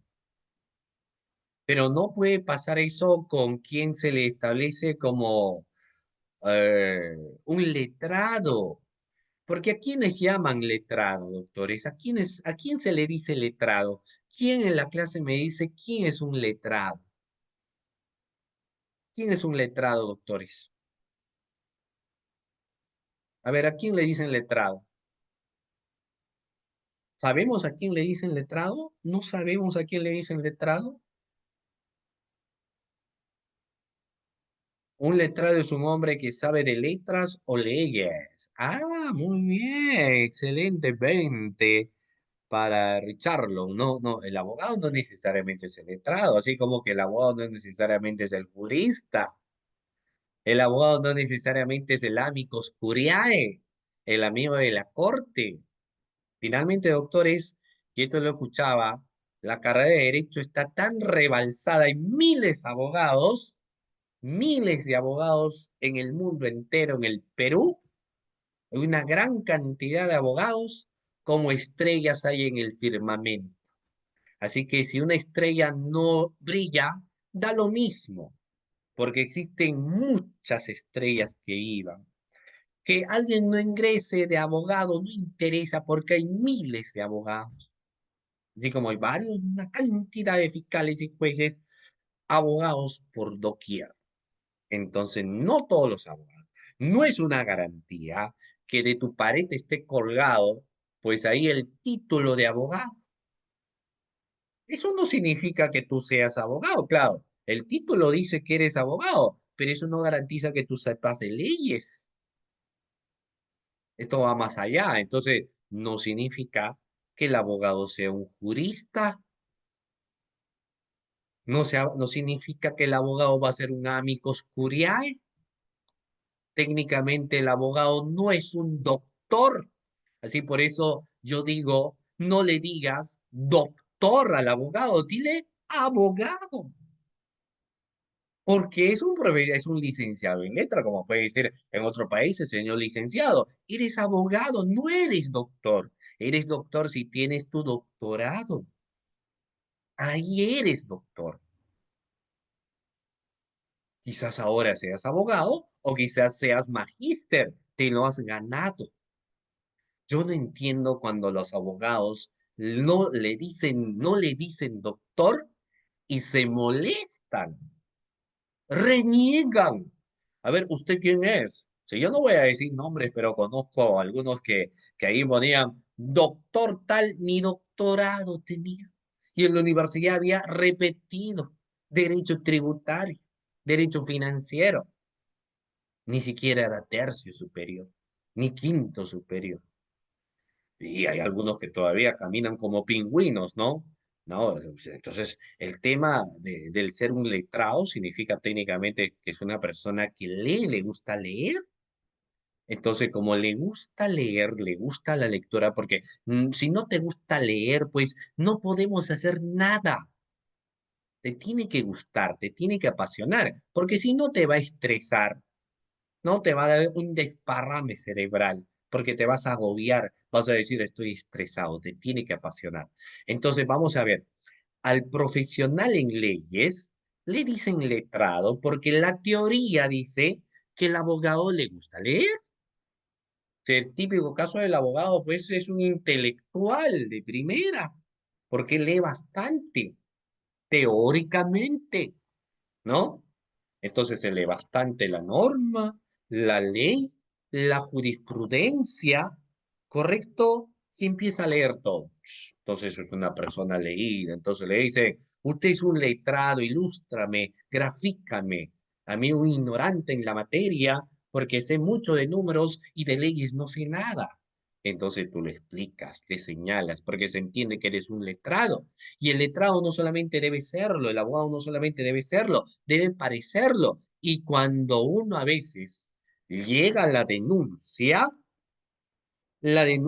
dices, ¿y esto qué ha pasado? Porque no sabes si esto ha redactado el abogado, el estudiante de derecho de primer año, no sabes, pero su redacción está mal. Entonces dices, pero ¿qué ha pasado aquí? ¿Dónde encuentro las tres interrogantes que tiene que tener una redacción? Fíjense ustedes, doctores, cuando uno redacta redacta, tiene que responder 3 preguntas. Vayamos a que mire con lo que le señalo. Cuando uno redacta, tiene que responder 3 interrogantes. ¿Saben ustedes cuáles son esas 3 interrogantes que hay que tener que, hay que tener que responder? Las preguntas: ¿cuándo, dónde y cómo? Tomemos nota. Toda redacción de una denuncia, una demanda, me voy básicamente a las denuncias, ¿no? Lo mismo que con las formalizaciones de investigación preparatoria, que con los requerimientos. Vamos a señalar, son los 3. ¿Cuándo? ¿Dónde? ¿Cómo? Ya, alguien me dice, ¿y el quién? El quién va a ir en cómo se ha dado, donde vamos a señalar al sujeto cualificado del delito. Pero hay que responder porque no es sencilla. Yo sé que yo puedo decir, estas son las 3 preguntas que hay que tener que formular, pero no se trata solamente de ello, tendríamos que explicar. ¿Por qué hay que tener que responderle interrogante, doctores? ¿Cuándo? ¿Quién me dice y ponemos 20 de calificación? ¿Por qué hay que responderle interrogante cuándo? ¿Quién me dice? ¿Quién me explica que en una adecuada redacción tengo que responder el interrogante cuándo? ¿Por qué respondemos cuándo? ¿A qué se debe responder cuándo? A ver, doctores, ideas. Vamos. Cuando decimos, cuando redactamos el término cuándo. A ver, doctores, acá nos dice, cuando surgieron los hechos. Muy bien, muy bien. A ver, vamos a ver, ¿ah? Están atentos. Porque audiencia de control de plazo, no. Más que la audiencia, más que eso, es que cuando uno redacta tiene que tener un espacio de temporalidad. Entonces, responder la interrogante ¿cuándo? Nos va a permitir, en un contexto legal, establecer la fecha de la realización de los hechos delictivos. Reitero nuevamente, responder la interrogante ¿cuándo? Me va a permitir a mí establecer la fecha de realización del delito. Yo no me podría decir, pero ¿y para qué? ¿Cuál es la importancia? ¿Por qué quiere responder esa pregunta ¿cuándo? Es que yo tengo que aplicar la norma por un contexto de principio de legalidad. Y la norma que se aplica es la norma que estuvo vigente al momento de la comisión del delito, ¿no? Esa es la norma que se aplica. Hoy en día, con el tema de las derogaciones, con el tema de las nuevas leyes, ¿no? O sea, nuestro código está más parchado, tiene muchas curitas nuestro código. Nuestro código es tan flexible y tan inseguro jurídicamente que la verdad hasta da vergüenza, porque tú no sabes si mañana van a cambiar la norma, o sea, se convierte como una especie cómica y eso está muy mal, ¿no? Bueno, no reneguemos en ese aspecto, pero mire, entonces cuando uno, vamos a ver aquí, doctores, va a tener que responder la pregunta ¿cuándo? Es porque nos vamos ciñendo en un marco de temporalidad. El tiempo de la comisión del delito, por ejemplo, como hay cambios en nuestra norma, en nuestro código, hay que tener que poner el tipo penal que estuvo vigente al momento de la comisión del delito, al momento de la comisión de los hechos delictosos. Yo recuerdo, por ejemplo, que han habido modificatorias desde mi criterio, no forzadas, sino necesarias, a raíz, por ejemplo, de la pandemia. ¿Qué pasó a raíz de la pandemia, doctores? Han habido modificatorias concernientes, por ejemplo, a los delitos de corrupción de funcionarios, o conocido como delito contra la administración pública. ¿Qué cambios sustanciales han habido? Por ejemplo, el delito de colusión, se me ocurre, el delito de colusión es un tipo penal que se encuentra regulado en el artículo 384, es un delito de infracción del deber, ¿no? Ese es el delito de colusión. Y ese delito de colusión, doctores, ha tenido, lógicamente, una particularidad porque en el año 2021 lo han generado como una especie de agravante si se advierte que un funcionario se concerta con el interesado aprovechándose de una situación de calamidad, ¿no? Entonces, si se aprovecha de una situación de calamidad desde el año 2021, vamos a ver que esto debiera ser, doctores, en un contexto agravante del delito. Es un factor de agravante del hecho criminal, ¿ya?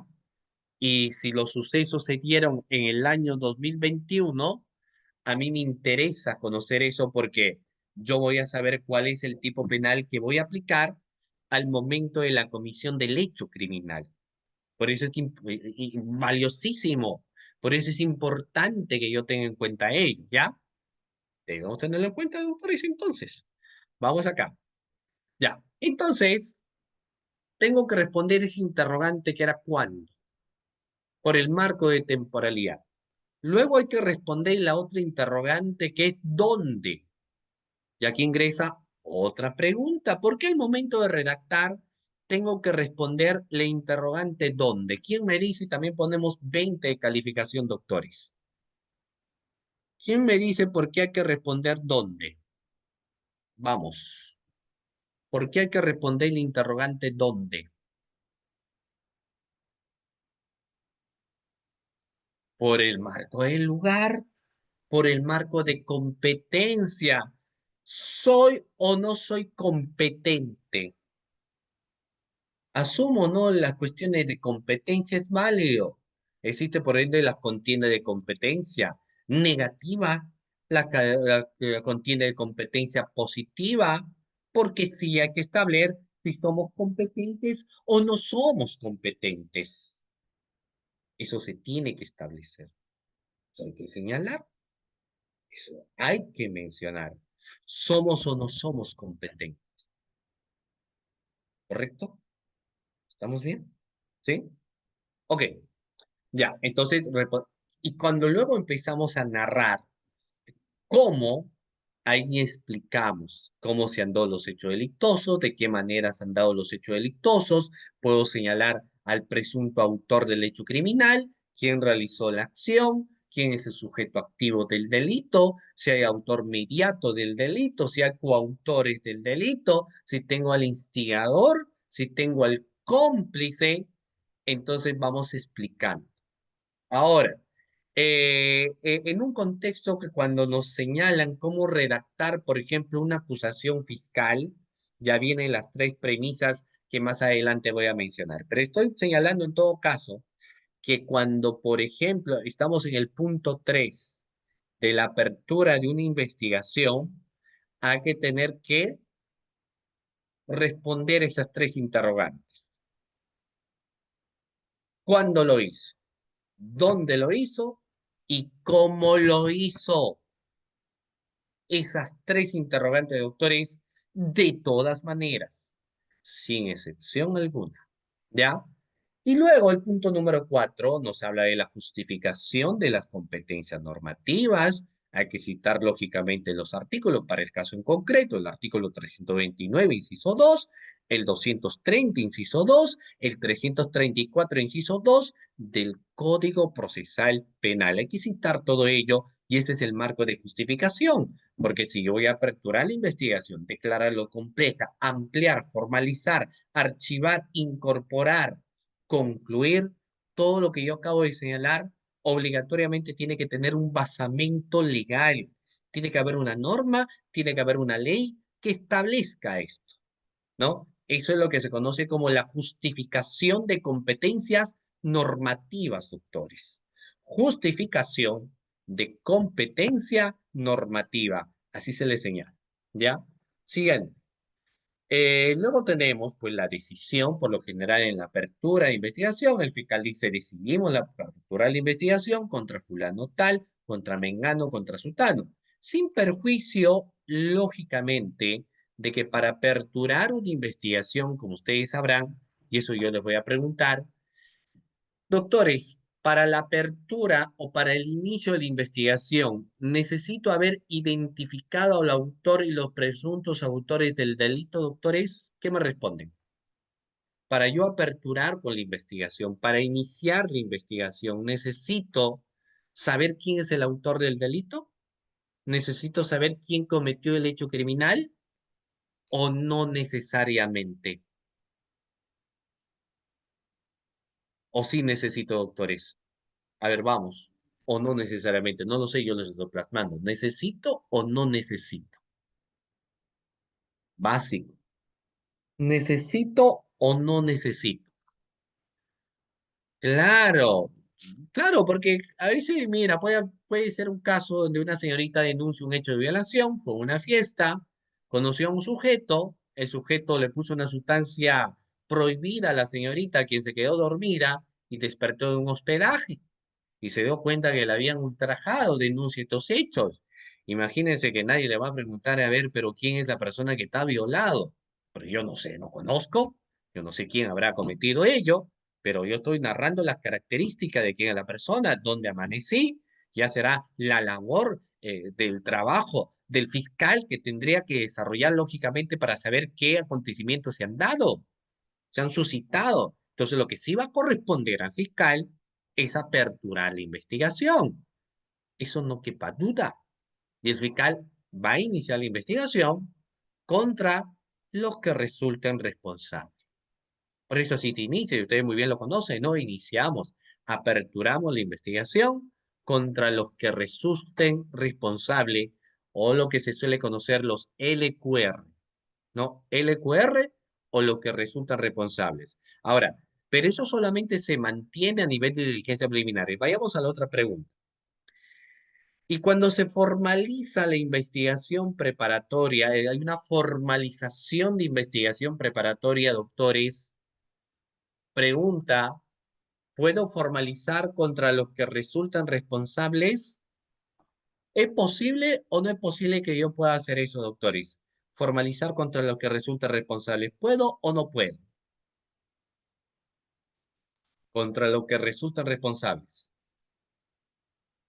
Porque ya el estadio de diligencia preliminares a la formalización de investigación preparatoria es cuando, por supuesto que sí, existen los famosos indicios reveladores de la presunta comisión del hecho criminal.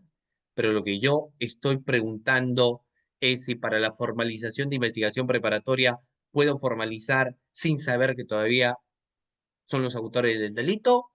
Entonces, por supuesto que sí, tendría que remontarme al Código Procesal Penal y dicho Código Procesal Penal establece que no se puede.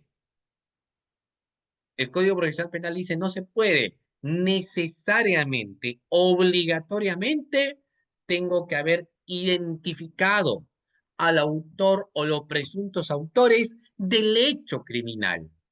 ¿O no? ¿Así me establece o no me establece? Así me establece. Tengo que identificar al presunto autor del hecho criminal. Entonces, bueno, ya el marco decisorio, en todo caso, el fiscal, es disponer el desarrollo de los diferentes actos de investigación que hoy en día sabemos que lo va a ejecutar, mejor dicho, el efectivo policial, pero siempre teniendo en cuenta la conducción jurídica por parte del fiscal. La norma está clara, la norma sí lo establece, ¿ya? Muy bien. Siguiente, por favor. Hay un formato propuesto. Ya hemos dicho ok, acá tenemos el formato propuesto, los datos de identificación, como la SUMI, el número de la carpeta, imputado, agravado, delito atribuido, número de disposición fiscal, lugar y fecha, por mencionar algunos parámetros que por supuesto que sí, te vienen a ser bastante importantes, ¿ya? Muy bien, vamos a ver acá, siguiente, justificación normativa, que ustedes ya lo han conocido. Este es un pequeño caso práctico. No lo vamos a desarrollar el caso práctico por tema de tiempo, porque lógicamente hay que tener que abordar otras cuestiones más, pero ustedes ya van teniendo la esencia y el compromiso del desarrollo del caso práctico. Ya ustedes tienen que ir por ahí en el desarrollo del caso práctico. ¿Correcto, doctores? Sigamos. Dicho esto, porque lo que yo les he explicado un poco en la disposición de apertura, ahora pasemos, vamos a leer sus opiniones, vamos a leer sus comentarios, pero doctores, ¿qué opinan qué conocen, qué idea tienen respecto a la disposición de archivo. A ver, ¿qué conocimiento? ¿Cuándo procede, doctores? ¿Cuándo procede, estimados participantes, una disposición de archivo? Vamos, doctores, si ustedes levantan la mano, mucho mejor, ¿ah? Muchísimo mejor, doctores. Pero ¿cuándo procede una disposición de archivo? A ver,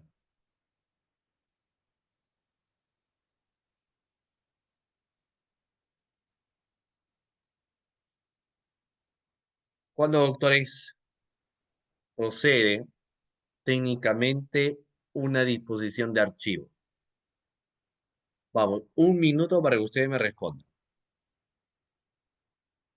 Un minuto porque yo lo considero más que suficiente, lógicamente. Ello, ¿ya? Muy bien.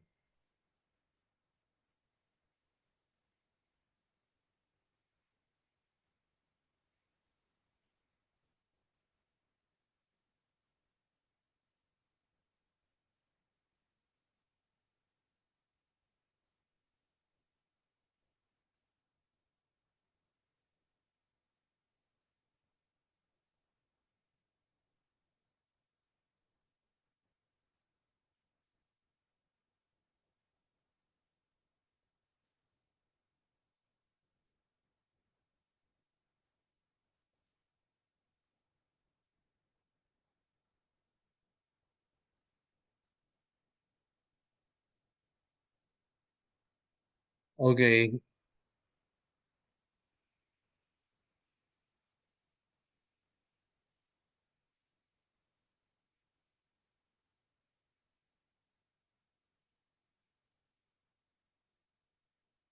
ok. Muy bien. ¿Cuándo procede entonces el archivo? Que es básico.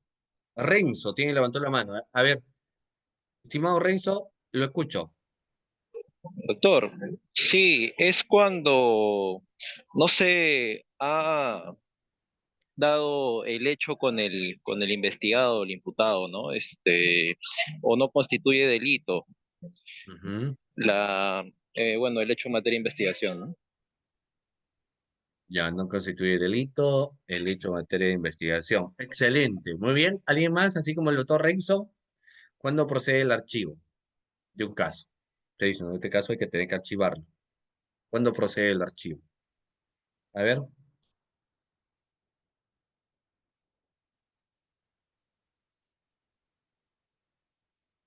Cuando el hecho no se subsume en el tipo penal en materia de denuncia, ok. ¿Cuándo más?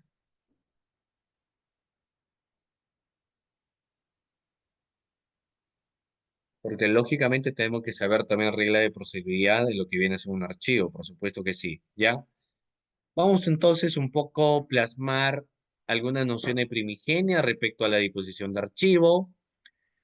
Nos dice si el fiscal, al calificar la denuncia o después de haber realizado o dispuesto a realizar diligencia preliminar, considera que el hecho no constituye delito. Si no constituye delito, estamos hablando de una cuestión atípica. Para que sea delito, se tiene que tener el marco de configuración de los elementos del delito. Conducta típica, antijurídica, culpable y punible.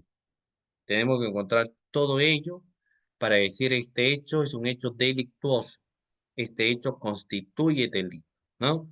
Si no se encuentran todos esos elementos, entonces el hecho no constituye delito.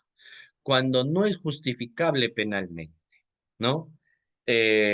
Lógicamente, para llegar a un nivel de formalización de investigación preparatoria, yo tengo que tener lo que se conoce como indicios reveladores de la presunta comisión del hecho criminal. Tengo que encontrar esos, doctores, indicios reveladores de la presunta comisión del delito. De todas maneras, tengo que encontrar ellos. Indicios, ojo, indicios reveladores de la presunta comisión del hecho criminal. Si no encuentro indicios reveladores, no tendría por qué emitir una formalización, porque no quepa, no calza, ¿no? Tendría que venir en un archivo de todas maneras, ¿ya? Luego, cuando, por ejemplo, puede haberse extinguido el ejercicio de la acción penal, muchas veces esto se da por muerte, por ejemplo, entonces son algunos factores donde se va a emitir eso, ¿ya? Muy bien. Entonces, no procede formalizar cuando no constituye delito, no es justificable penalmente o se presentan causas de extinción. Por aquí lo que hay que mencionar es que en el caso, por ejemplo, doctores, de lo que viene a ser un archivo, hay que tener que motivar, fundamentar, explicar. No digo que una formalización de investigación preparatoria no se haga, por supuesto que sí se hace, pero lógicamente con un mayor nivel de motivación, desde luego que sí, va a devenir en un factor de una formalización de investigación preparatoria. Ahí se motiva más en una formalización de investigación preparatoria, doctores, tengamos en cuenta, ojo con eso, ¿ok? Muy bien. Y luego tenemos otro tipo de disposición, que es la disposición de complejidad. Ya hemos señalado factores de complejidad, ¿ya? Muy bien, doctores. Ahora vamos a pasar los requerimientos. Ya, existen, ya, nuevamente les voy a dejar acá el correcto. Existen una clase de requerimientos. Por ejemplo, ¿qué requerimientos tenemos? Requerimiento de proceso inmediato, ok. Tenemos el requerimiento de sobreseimiento, acusación o mixto. Tenemos el requerimiento de prisión preventiva y demás medidas limitativas. Tenemos el requerimiento de prórroga de plazo de investigación preparatoria, el requerimiento de incautación y de cerraje, y el requerimiento de levantamiento del secreto de las comunicaciones, por mencionar lógicamente algunas, ¿ya? Ahora voy a hacerles una pregunta sencillita, doctores, papayita, a estas alturas del partido. Doctores, preguntita. Uno de los tipos de requerimientos es, por supuesto que sí, el requerimiento de prisión preventiva. Para uno poder recurrir al requerimiento de prisión preventiva, se tienen que cumplir una serie de presupuestos materiales. Y aquí me deja la pregunta, vamos, ¿qué presupuestos materiales requiere una prisión preventiva? Enumeren, doctores, señalen cuáles son los requerimientos, o perdón, cuáles son los presupuestos materiales de un requerimiento de prisión preventiva. Que eso es algo vital porque si yo no conozco eso, ¿cómo redacto un requerimiento de prisión preventiva? Debo conocer, debo saber el cumplimiento de los presupuestos materiales. Vamos, un minuto. Un minuto. Ahora, si me lo quieren decir de manera verbal, por supuesto que sí, no hay ningún problema. Ustedes lo pueden señalar, ¿ya? Lo pueden mencionar. No tenemos ningún tipo de problema. ¿Ok? Muy bien. Muy bien, doctores. A ver, ya, lógicamente a estas alturas del partido sabemos que existen 3 presupuestos materiales. ¿Cuáles son los 3 presupuestos materiales, doctores? ¿Cuáles son los 3 presupuestos materiales en el caso de un requerimiento de prisión preventiva? A ver, Renzo, estimado Renzo, le escucho, Renzo, el doctor Renzo, adelante. Sí, disculpe, doctor, las dispensas del ruido. Sí, está en el artículo 168, es decir, la prognosis de la pena, Ujú. el peligro de fuga y el peligro de obstaculización. Asimismo, también la casación de Moquegua de 2013 también dice el test de proporcionalidad, ¿no? Mm, Sí, doctor. excelente, muy bien, muy bien. Ya. Claro, el principio de legalidad al momento real. Lo que pasa es que como esto, por ejemplo, no es de una temática genérica, ni nada como uno podría señalar, sino que más bien esto deviene de otros factores que también son interesantes, pero lo que básicamente, pues, doctores, aquí hay que tener que señalar que cuando uno requiere la prisión preventiva, bajo el principio de legalidad, se tiene que cumplir 3 presupuestos materiales. ¿Y cuáles son esos 3 presupuestos materiales que se tienen que cumplir? Son las siguientes. El primero de ellos, los graves y fundados elementos de convicción que vinculen a una persona como autor o partícipe de un hecho criminal. Graves y fundados elementos de convicción que vinculen a una persona como autor o partícipe de un hecho criminal. Primer presupuesto material. Siguiente presupuesto material, prognosis de pena superior a 4 años o a 5 años. ¿Qué dice la modificatoria? La prognosis de pena superior a 4 años o 5 años. Ah, muy bien, ya no los 4 años antiguos, eso era antes. Hoy en día hablamos sobre los factores de la prognosis de pena de 5 años hacia adelante, señor. Esa es la prognosis de pena, 5 años hacia adelante, ¿no?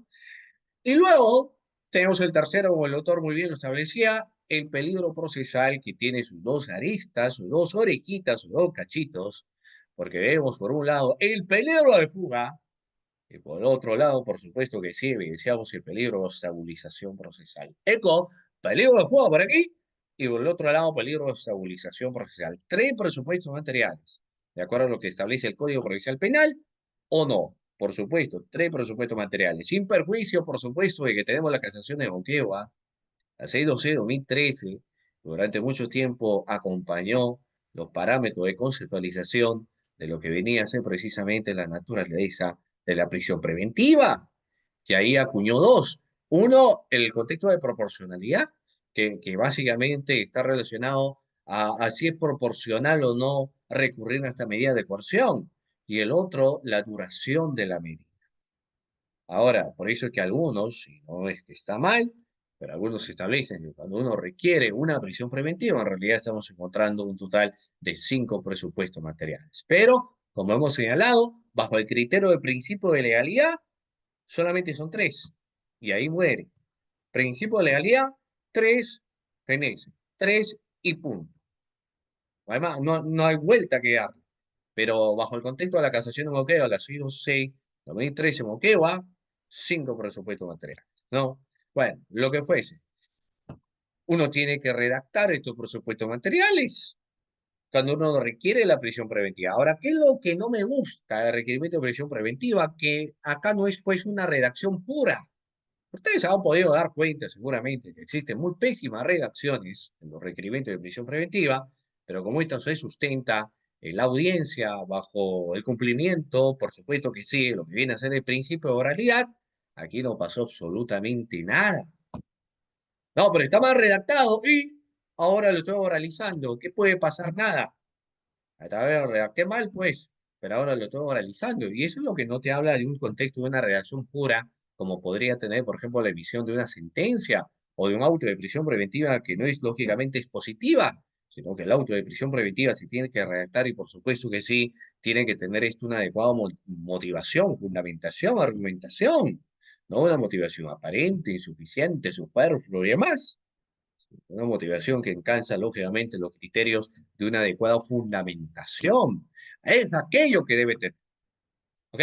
Muy bien. Y eso es en el contexto de los requerimientos de doctores, porque hay varios. Hay que redactar un requerimiento de proceso inmediato, un levantamiento de las comunicaciones, de la interceptación de la comunicación, el levantamiento del secreto bancario. ¿Ya?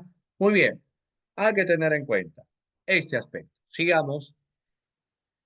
Ya la acusación pues tiene otros matices. De hecho, cuando alguien dice, ¿cómo redacto la acusación? Mira, como por ahí alguien diría, estudiando cualquiera sabe, y uno redactando cotidianamente siempre va a mejorar sus planos en una redacción. Eso de todas maneras, eso que no quepe duda. O sea, una persona que empieza a redactar, redactar y redacta, va a mejorar, porque esa es la cuestión práctica. Entonces, uno redacta, redacta, redacta y vuelve a redactar, siempre está destinado a mejorar. La persistencia, constancia y disciplina que está poniendo, obviamente. Entonces, bajo el contexto del contenido de la redacción de una acusación, yo tendría que remontarme al artículo 349 del Código Procesal Penal, donde precisamente me habla del contenido. Entonces, uno de los factores importantes está precisamente en la redacción de las premisas fácticas. Pregunta, y esto lo debemos saber, ¿qué es lo fáctico? ¿Qué es lo fáctico, doctores? Se habla de premisas fácticas, ok, pero ¿qué es lo fáctico? ¿Qué viene a ser lo fáctico finalmente? Lo fáctico no es otra cosa que la narración de los hechos. Eso es lo fáctico. Narración de los hechos. Por supuesto que sí. ¿O no? Ahora, fíjate que el artículo 349 del Código Procesal Penal establece que esa narración de los hechos tiene que darse pues en un contexto de trilogía, en el sentido que tienen que ser hechos precedentes, hechos concomitantes y hechos posteriores, señor. ¿O no? ¿Y dónde lo encuentro? Literal B, el artículo 349 del Código Penal. El Código Procesal Penal. El Código Procesal Penal.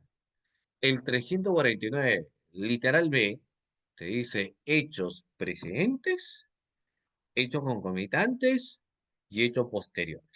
Bajo este basamento legal, eso es lo que tiene que contener una acusación fiscal. Eso tiene que contener una acusación fiscal. Sin embargo, lógicamente, también avisa la cuestión de contenido va en el contexto de la formalización de investigación preparatoria. Y eso es lo que va conteniendo. La formalización de investigación preparatoria contiene eso. Lógicamente, esto ya bajo los criterios facultativos, en todo caso, del fiscal que está a cargo, por ejemplo, del contexto del proceso de investigación. ¿Ya?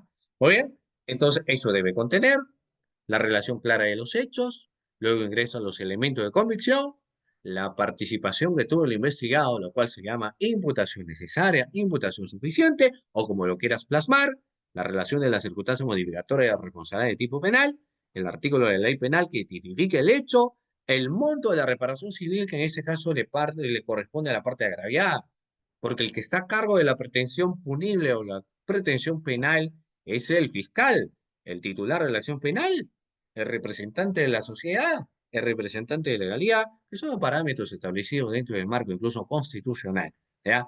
Pero el encargado, lógicamente, del contexto de la reparación civil, llámese lucro cesante, lucro emergente, ¿no?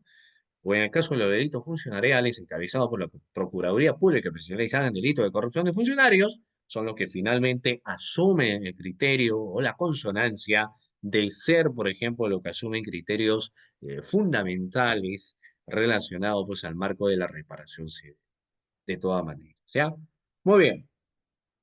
Y bueno, ya la prisión preventiva hemos señalado que tiene sus factores, y acá seguimos continuando porque tenemos más cuestiones de redacción. Y finalmente, pues, los famosos proveídos.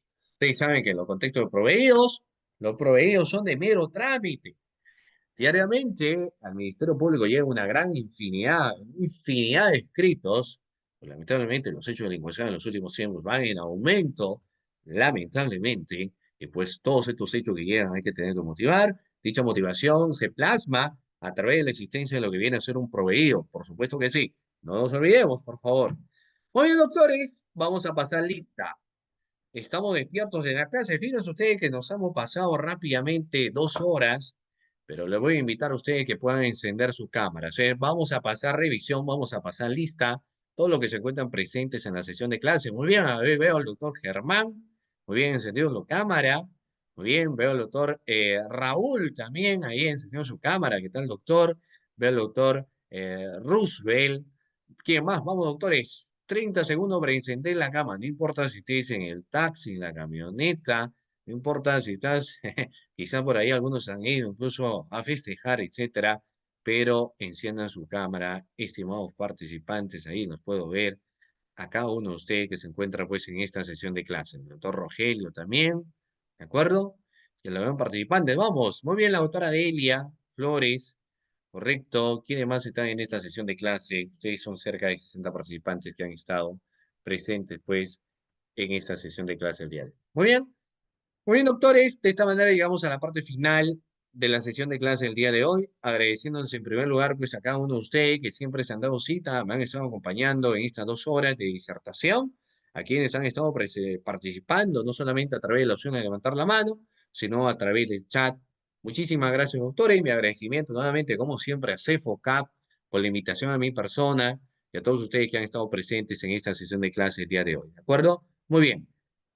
Hay una pregunta que hace Rezo. Técnicamente no existe un plazo para emitir un proveído, pero se entiende que tendría que ser dentro de las 24 horas. Muy bien. Muchísimas gracias. Muchísimas gracias, estimados participantes. Un abrazo a cada uno de ustedes. Cuídense muchísimo y Dios mediante les estaremos viendo en una próxima oportunidad. Muchas gracias, doctor. Quedamos